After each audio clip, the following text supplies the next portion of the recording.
Goldman Sachs a affolé l'univers de la finance ainsi que Wall Street en publiant un rapport inquiétant dans lequel ils estiment que la performance du S&P 500 sur les 10 prochaines années ne sera que de 1%. Ce n'est d'ailleurs pas les premiers à tirer la sonnette d'alarme sur ce phénomène parce que de nombreux médias depuis quelques mois parlent de plus en plus d'une potentielle décennie perdue. L'idée, c'est qu'il se passe une chose similaire à ce qui s'est passé au Japon dans les années 90 où on a eu une économie qui a stagné, une inflation assez élevée et surtout des marchés financiers qui font du surplace sur une longue période, à savoir sur plus de 10 ans. Parce qu'à l'heure actuelle, en plus des médias, on a déjà vu des investisseurs comme Ray Dalio ou encore Charlie Munger mettre en garde un bon nombre de personnes sur justement le problème d'une décennie perdue qui pourrait arriver sur les marchés. Dans cette vidéo, vous allez donc découvrir si oui ou non il s'agit bien d'une inquiétude valable ou si c'est encore une fois les médias qui veulent vendre plus, faire plus de clics et bien sûr quels pourraient être les éléments dans l'économie à l'heure actuelle qui pourraient indiquer qu'on aurait une décennie perdue qui arriverait.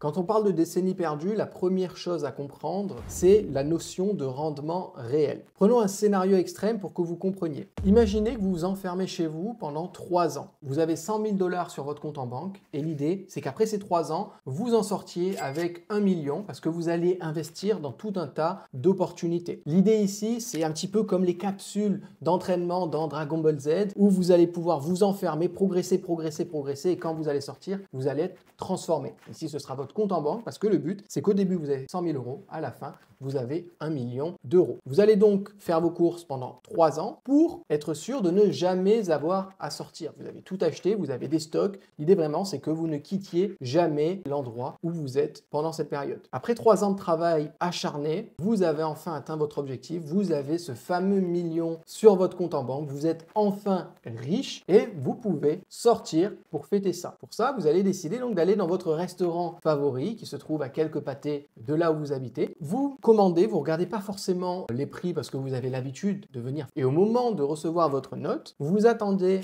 à payer 10 €, le prix que vous payez habituellement. Sauf que là, la note s'élève à 200 € alors que vous avez commandé plus ou moins la même chose que ce que vous aviez l'habitude. Vous vous dites, ok, peut-être que le restaurant a changé sa politique. Vous allez faire vos courses. Pareil, votre caddie que vous remplissiez pour 100 €, eh bien aujourd'hui, il vous faut payer plus de 1000 € pour avoir la même chose. Vous regardez les loyers dans votre quartier, c'est pareil. Tout a augmenté de 10 fois, 20 fois par rapport à il y a 3 ans. En vous isolant et en faisant grossir votre capital de 100 000 € à 1 million, vous pensiez être enfin devenu riche, être enfin devenu millionnaire, mais finalement, vous êtes toujours, entre guillemets, aussi pauvre qu'avant. Vous n'avez toujours pas plus de pouvoir d'achat qu'avant à cause d'un phénomène qui s'appelle l'inflation, ou plutôt ici l'hyperinflation. Alors l'exemple que je vous ai donné est extrême parce que l'idée c'est que vous compreniez vraiment ce qu'il y a derrière les rendements réels. Mais des scénarios comme ça où l'inflation a été largement supérieure à ce que les investissements et la bourse ont pu apporter, ça s'est déjà produit, et notamment entre 1970 et 1981 aux États-Unis, où l'inflation enregistrée était à 8,1% par an, alors que la bourse, de son côté, a enregistré une hausse de 5,1%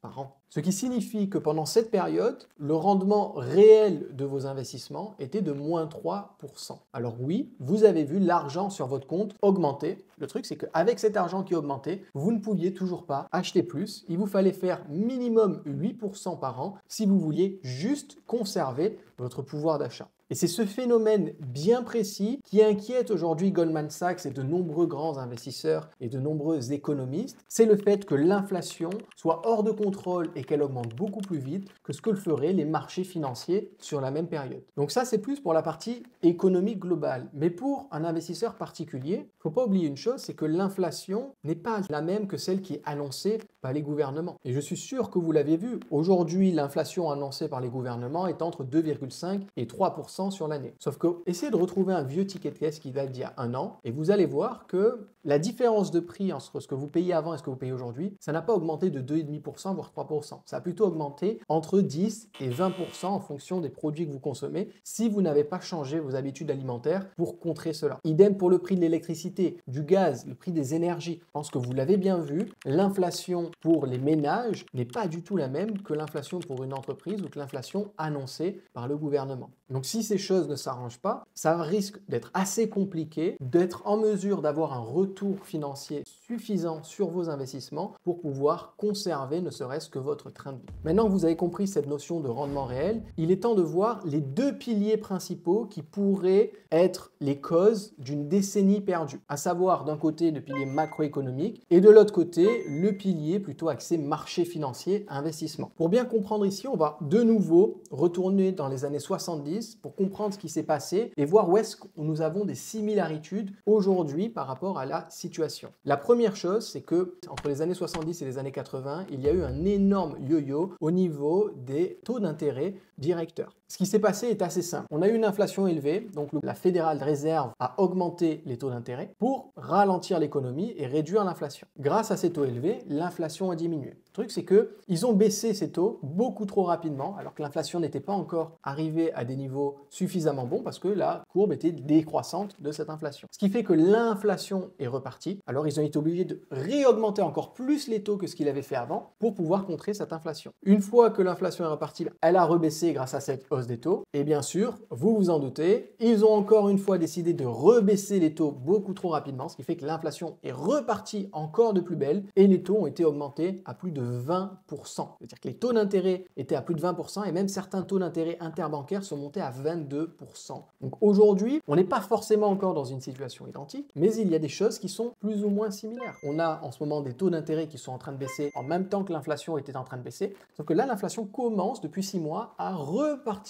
tranquillement à la hausse. Le gouvernement n'arrive pas à atteindre son objectif à 2%, ça bloque autour des 2,5-2,6%. Pourtant, les taux d'intérêt sont toujours en train de baisser, les perspectives sont toujours à la baisse sur ces taux d'intérêt. La deuxième similarité que nous avons avec les années 70, cette période était aussi marquée par des incertitudes géopolitiques. Nous avions la guerre du Vietnam qui s'est achevée, je crois, en 1975, et également une guerre froide entre les États-Unis et la Russie. Ce sont deux guerres qui ont mobilisé beaucoup d'industriels, beaucoup d'industries, et qui ont été assez inflationnistes pour les États-Unis. À l'heure actuelle, avec beaucoup plus de mondialisation que dans les années 70, on a toujours beaucoup de conflits qui ne sont pas résolus et qui peuvent être source d'inflation. On l'a vu avec l'Ukraine, quand ça a commencé à se faire envahir par la Russie, eh bien, le prix des électricités, le prix des énergies a drastiquement augmenté pour l'Europe, ainsi que le prix du blé, le prix de beaucoup d'éléments, de matières premières ont augmenté à cause de ça. On a également des conflits autour d'Israël, avec la Palestine, avec le Liban, la Syrie, etc.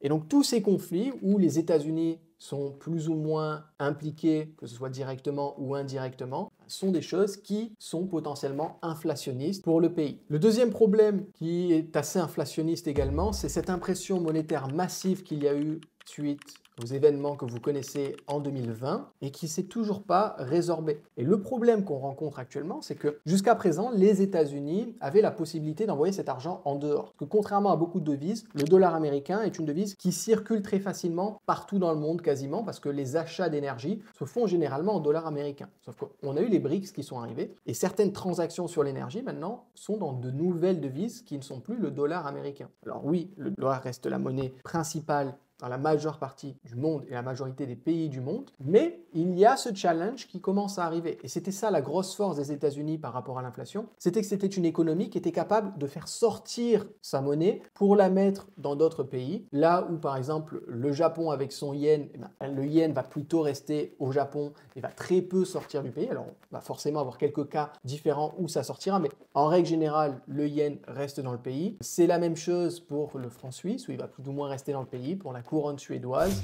Cette accumulation d'éléments nous pousse à nous dire qu'on risque de ne pas avoir une inflation qui soit négative, donc une déflation, ou alors qu'on n'aurait pas une inflation qui soit très faible, entre 0 et 2%. Il y a de grandes chances qu'elle soit toujours supérieure à 2% pour les 10 prochaines années, ce qui fera que les rendements réels qu'on aura sur nos investissements, déduits de l'inflation, seront beaucoup plus faibles parce qu'on aura une inflation élevée. Le deuxième pilier qui concerne lui les marchés financiers, et ce qui est inquiétant là-dessus, c'est surtout la valorisation actuelle du S&P 500. À l'heure où je tourne cette vidéo, il est évalué à peu près 37 fois les bénéfices, ça veut dire que vous payez 37 fois les bénéfices des entreprises dans le S&P 500, alors que l'historique est plutôt autour de 16 et éventuellement 20 si on prend uniquement les 10 dernières années. On a également un PER de Shiller, une variante du PE ratio qui lui est aux alentours de 30, et ceci n'est arrivé que 3 fois dans l'histoire. C'est arrivé en 1929, en 2000 ainsi qu'en 2021. À chaque fois que c'est arrivé, nous avons eu une énorme correction sur les marchés. Alors en 2021, c'était autour de 20%. 2000, c'était plutôt 50-60%.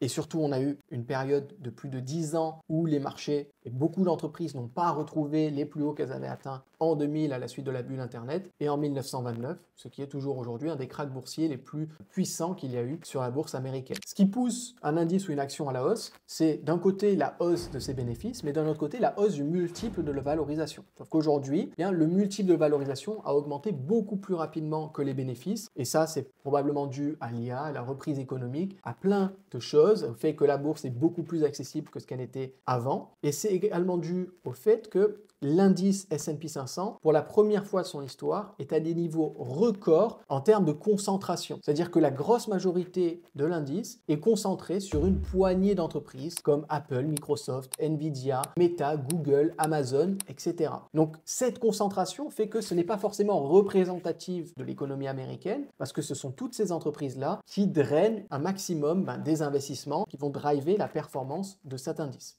Maintenant que vous avez compris les causes potentielles d'une décennie perdue et quels sont les enjeux qu'il y a derrière tout ça, il faut comprendre plusieurs choses. La première, la plupart des prédictions faites sur l'économie sont fausses, personne n'a de boule de cristal et n'oubliez jamais qu'une montre qui ne fonctionne pas affichera toujours la bonne heure 2 fois. Donc probablement que ces prévisions un jour seront réelles. Le truc c'est qu'on ne sait pas quand ce sera réel, on ne sait pas à partir de quand la décennie perdue va commencer, peut-être qu'elle va commencer que dans 5 ans, peut-être qu'elle va commencer dans 8 ans, peut-être qu'elle va commencer dès l'année prochaine, personne n'en sait rien. La deuxième chose qui est importante, c'est que décennie perdue peut être pour l'indice, mais pas forcément pour toutes les entreprises qui composent cet indice et pas forcément pour le monde entier. Certes, les marchés américains sont les principaux marchés dans le monde, mais ce n'est pas pour autant qu'il n'y a pas des opportunités intéressantes en dehors des États-Unis. Donc ce que vous pouvez faire pour éviter de vous faire piéger par une décennie perdue, c'est peut-être essayer d'améliorer votre timing d'investissement si vous investissez sur des indices. Peut-être quand le marché est trop élevé comme à l'heure actuelle sur le S&P 500, au lieu d'aller investir tous les mois dans un ETF S&P 500, peut-être commencer à aller investir dans un ETF qui va représenter quelque chose d'autre, un ETF value, un ETF dédié à certains secteurs, à certains pays, à certains marchés, etc. Deuxième chose, comme je vous l'ai dit juste avant, potentiellement commencer à vous diversifier d'un point de vue des pays, aller investir dans d'autres pays, sur d'autres régions du monde. Ça peut aussi être intéressant, surtout quand on compare le PER aux États-Unis actuellement avec le PER du reste du monde, on peut voir qu'il est beaucoup plus faible et que visiblement la majorité des liquidités sont absorbées par les États-Unis à l'heure actuelle. Et la troisième chose que vous pouvez faire, c'est au lieu d'investir dans des indices, concentrez-vous sur investir dans des entreprises sous-évaluées qui sont des très bons business parce que ces entreprises-là, si vous les achetez à un bon prix, a priori, même si on a une décennie perdue, ça vous permettra d'avoir un rendement qui est plus que correct. On a eu des investisseurs comme Monish Pabrai ou Warren Buffett qui ont eu d'excellentes performances en bourse sur des décennies perdues parce que justement, ils se concentraient sur investir dans des entreprises sous-évaluées et ils évitaient d'aller dans tout ce qui était les nouvelles technologies, dans tout ce qui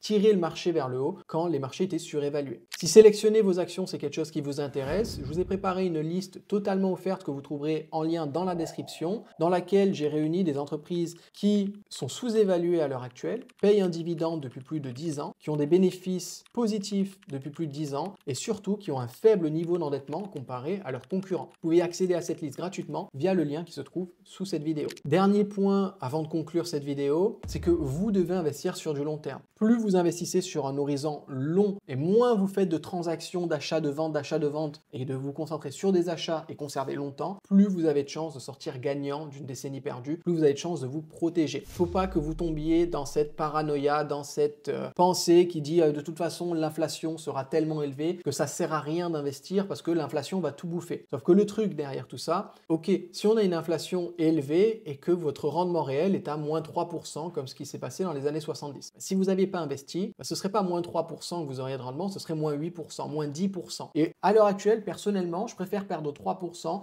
que perdre 10%. Okay, d'autant plus que si vous investissez, vous avez une chance de faire mieux que l'inflation et vous avez une chance de gagner en pouvoir d'achat et gagner en liberté et de vous protéger. Si vous n'investissez pas, si vous laissez votre argent en banque, si vous laissez votre argent sur vos comptes épargne, sur vos assurances vie, etc., c'est sûr et certain qu'il se fera bouffer par l'inflation. Donc d'un côté, soit vous êtes sûr de perdre, soit de l'autre côté, vous n'êtes pas sûr de gagner, mais vous mettez beaucoup plus de chances de votre côté pour gagner. Donc il n'y a pas besoin d'être Einstein, il n'y a pas besoin d'avoir fait maths sup, maths spé pour comprendre que c'est beaucoup plus intéressant d'investir quand on est dans une période d'inflation que de garder son cash à la banque et de le conserver. Selon vous, est-ce qu'on se dirige droit vers une décennie perdue? Est-ce que vous pensez que ça va arriver? Est-ce que vous pensez que ça ne va pas arriver? Je serais très curieux de vous lire en commentaire, donc dites-moi tout ça. Si cette vidéo vous a plu, pensez d'ailleurs à lâcher un pouce bleu et à vous abonner en activant la petite cloche pour ne rien rater des prochaines vidéos.